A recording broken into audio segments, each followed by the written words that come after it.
Assalamualaikum warahmatullahi wabarakatuh. Apa kabar, sahabat sholawat?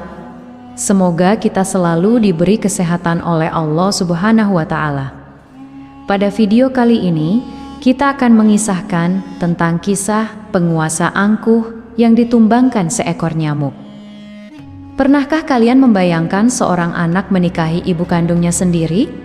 Hal yang tak masuk akal ini benar-benar terjadi ribuan tahun yang lalu. Dilakukan oleh seorang raja besar bernama Namrud. Kisahnya penuh kesombongan, skandal, dan akhir yang tragis. Namrud adalah raja yang hidup ribuan tahun silam. Ia dikenal sebagai penguasa pertama yang mendeklarasikan dirinya sebagai raja dunia. Dari garis keturunan, Namrud adalah cicit dari Nabi Nuh, tepatnya keturunan kelima. Ia lahir di sebuah wilayah yang kini disebut Babilonia, salah satu pusat peradaban yang sangat maju pada masanya.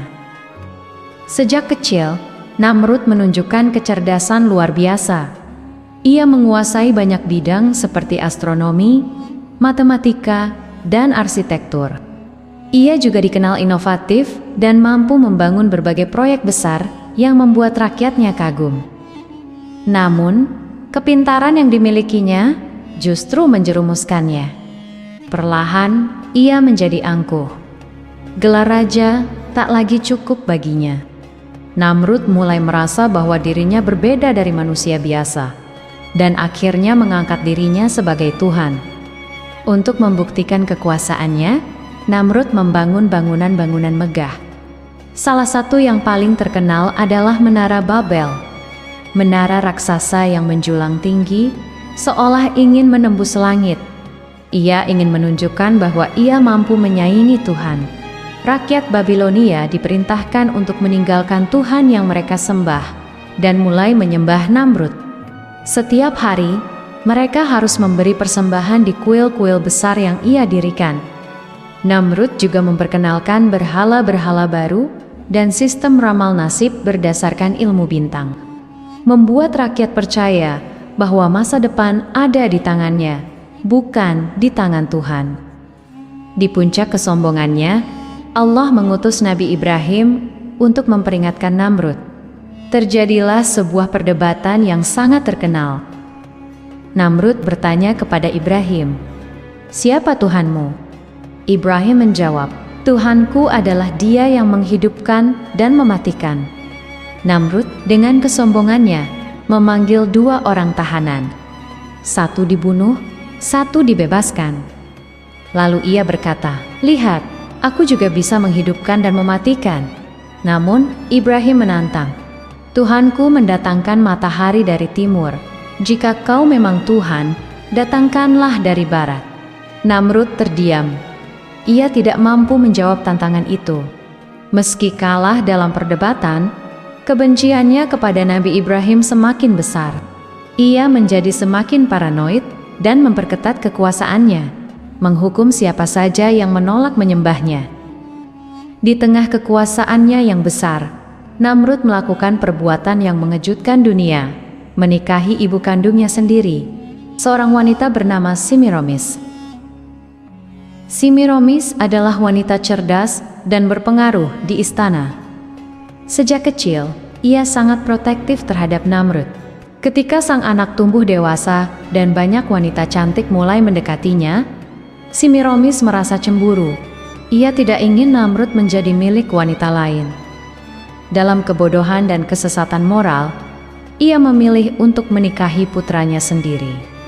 Pernikahan terlarang ini menjadi bukti betapa rusaknya moralitas keduanya dan memperlihatkan betapa jauhnya mereka telah menyimpang dari fitrah kemanusiaan. Tidak berhenti di situ, Namrud semakin berusaha menunjukkan bahwa ia lebih hebat daripada Tuhan. Dalam salah satu aksinya yang paling gila, ia memerintahkan pasukannya memanah langit. Ia yakin bahwa dengan cara itu, ia bisa membunuh Tuhan.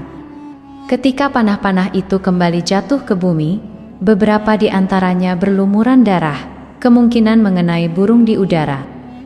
Namrud mengumumkan dengan sombong bahwa ia telah berhasil mengalahkan Tuhan. Tentu saja itu hanyalah ilusi kebodohan. Kesombongan Namrud tidak dibiarkan begitu saja. Allah menurunkan hukuman yang sangat memalukan, yaitu serangan nyamuk. Bukan tentara besar atau musuh dari negeri jauh, melainkan ribuan nyamuk kecil yang datang menyerang. Nyamuk-nyamuk itu menggigit pasukan Namrud, menginfeksi mereka, dan membuat tentaranya porak-poranda. Rakyatnya jatuh sakit, dan kerajaannya melemah. Namun hukuman terbesar menimpa dirinya sendiri. Seekor nyamuk kecil masuk ke dalam lubang hidung Namrud dan bersarang di kepalanya. Nyamuk itu mulai menggigit dan menggerogoti otaknya, menyebabkan rasa sakit kepala yang luar biasa setiap hari. Tidak ada tabib, penyihir, atau pengobatan yang bisa menyembuhkannya.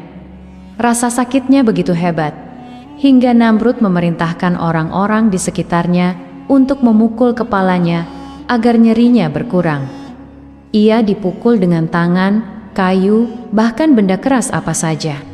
Anehnya, setiap pukulan memang sedikit meredakan sakitnya, tapi nyamuk itu tetap hidup dan terus menggigit.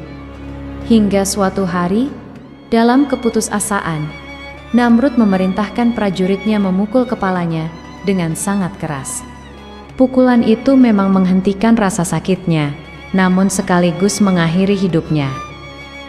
Begitulah akhir seorang raja yang pernah mengaku Tuhan.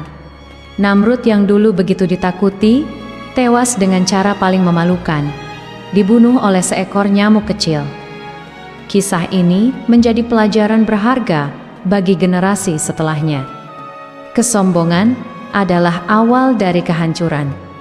Tak ada kekuasaan manusia yang bisa menandingi kekuasaan Tuhan. Bahkan makhluk sekecil nyamuk pun mampu menghancurkan penguasa terbesar. Jika kalian suka dengan channel ini, silakan klik tombol like dan subscribe untuk mendukung channel Sahabat Sholawat sebagai salah satu channel yang memberikan informasi, kisah-kisah Islami yang dapat kita teladani sebagai umat muslim. Akhirul kalam. Wassalamualaikum warahmatullahi wabarakatuh.